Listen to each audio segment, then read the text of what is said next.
We as a society have a gambling problem. Kalshi, the prediction market, which is just legal speak for an app that lets you bet on anything, that app has now partnered with CNN, which is disgusting. CNN is a respected news. Ryan Cole Jr., a 30-year-old white man from the D.C. suburbs, is charged with transporting... Yeah, go ahead, place $3,000 on CNN calling the next protest peaceful.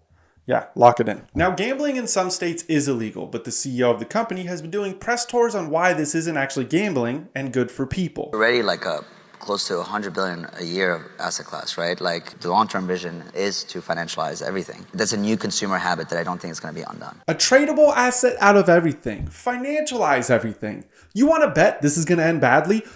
He might be onto something. The vocal fry financier wants to make betting markets on just about anything happening in society, which is terrifying. Sports betting already allows unathletic couch creatures a chance to feel connected to the game, and more often than not, too connected. When a home team loses, the domestic violence statistics go up, meaning each home turns into a nightclub with Dana White in it.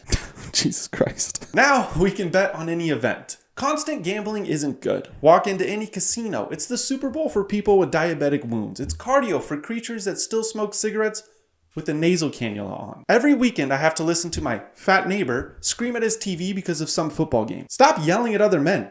Be a man. Yell at your wife. Be a man. Kalshi is a psyop to let people grow 3 chins and never leave their house and just bet on what picture Sydney Sweeney's gonna post next. And that isn't even a joke. This guy's worked at Palantir, Citadel, and MIT. You're familiar with Palantir probably. Citadel, on the other hand, are the people who pressured the stock exchange, Robinhood, to pause trading on GameStop when Reddit nerds were beating hedge fund dorks. God damn it, why is the world ran by dorks? Kalshi even posted unemployment stats so people can bet on that. The unemployed are betting on being unemployed. Every oversized football jersey wearing waddler you know who drinks 8 Michelob Ultras because they think it's a lower calorie choice despite needing 8 to feel anything, is betting everything they can on some parlay every weekend already. Now, this allows those gambling gargoyles of humans to bet 24/7. Everywhere you look, gambling is being pushed down our feeds. You've seen the ads. Broccoli-headed TikTokers walk around promoting Roobet, saying if they win the hand, they will then give a homeless dude a bottle of tequila, which, to be fair, is kind of hilarious. You want some beer and some cigarettes right now? Yeah. I'll buy you some. What? Yeah, you just gotta help me win this hand of blackjack. With the ability to swing betting outcomes with a kick, or even employees betting on when Google will release something, which just happened, or even NBA players throwing games so often that Kosh Patel saw it. That's not that impressive. He sees everything. Not because he's good at his job, just look at his face. We're going to see White House level corruption in every aspect of our lives. And that's stupid. Almost as stupid as betting on if Trump will say the Epstein files are a hoax. I should put money on that one, actually. And speaking of Epstein, we got new Epstein files. New images and videos of Epstein's island have now been released, showing the island and his house, and it looks like it was designed by a child. Well, that might actually be true. It's like an episode of PDF Cribs. I'm sorry. Actually, no, I'm not. Some of the photos in his house show Jeffrey Epstein meeting the Pope. To be fair, that probably wasn't business related. They just shared the same passion. Oh, what? Out of the 4 people on your screen right now, I'm the bad guy? There is a room with a dentist chair and masks on the wall. That one looks like John Fetterman. A home dentist office with masks on the wall is creepy, terrifying, and truly shows what a disgusting person Jeffrey Epstein was. Who the f*** wants to go to the dentist that bad? What? Dentists are scammers. And I can say that. My teeth are so white, they voted Trump. That's a joke. I don't vote. Long story. There was a blackboard also shown in what looks like a podcast studio that says power, truth, music. What the f*** does that mean? I've written more coherent things on a whiteboard after a whole bottle of wine. That included. This dude just has bad taste in friends and in interior design. You own an island. You're the most evil man on earth, and it looks like it was designed by a suburban wine mom from the mid-2000s. The only time you sit that close to your buddies is to come up with evil plans to run the world. And those chairs are hideous. Now, why these are being released is in about 2 weeks, the Epstein files are ordered to be released. So the FBI has about 2 more weeks of removing just about every politician's name from those files. And this isn't the first time 2 weeks removed a bunch of old people. But genuinely, Epstein was worth millions of dollars and he couldn't hire an interior designer. I mean, who designed that room? Wait a minute. I've seen that style before.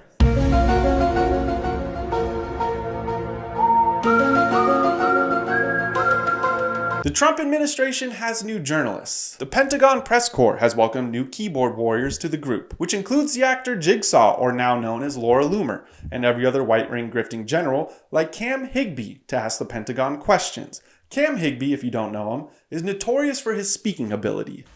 The problem is that their plan is essentially to spread this propaganda throughout the internet by using... Sorry, guys. All right, let's go to RA's Cam. Get yourself together there, my friend. The launching of missiles from densely populated urban areas like the Gaza Strip, it essentially... They want people to see what is happening. I'm sorry. That's all right. Ari, I want to get to this politically... Oh, you suck at your job. But he was on the floor asking hard-hitting questions. Absolutely. I'm Kingsley Wilson. I'm the press secretary here at the Pentagon. We're in the Pentagon briefing room, and it's been fantastic. Get to come to the Pentagon every day, and now you all do it as well. Yeah.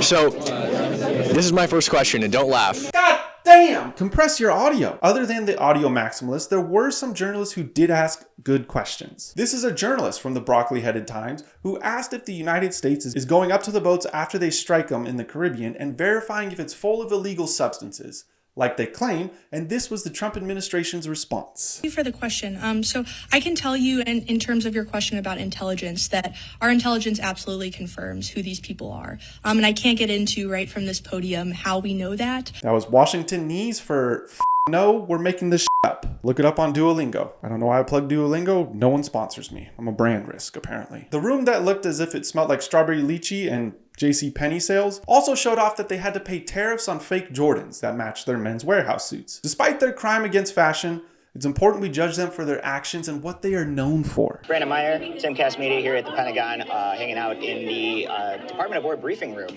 And I am here with Lance. Lance, who are you? What do you do?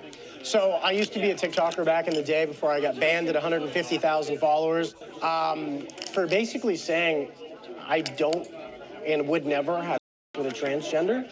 I don't know, man. I kind of think you've been thinking about that a lot. So the reason for this meeting of people who definitely go to JCPenney's way too much and who are chronically on Twitter is they are the journalists who agreed to only report on what is approved by the Pentagon, the same building that has failed like 17 audits and spontaneously combusted on September 11th.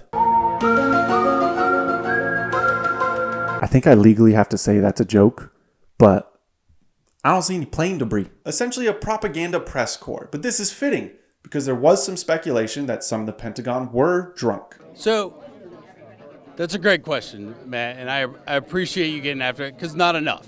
Not enough. It is the most capable fighter that we have right now. When it flies. When it flies, you're right. It is the most capable fighter.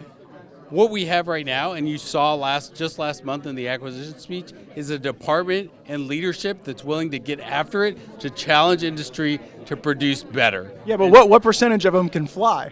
So not enough. Not enough. So but you just called it our most capable platform. And as a man who often tells his wife he only had one beer when he really had 3 Jack and Coke doubles on the golf course, that man's drunk. And that isn't a dig. I think you should be able to drink on that job. Just not so much you accidentally add journalists to your group chat.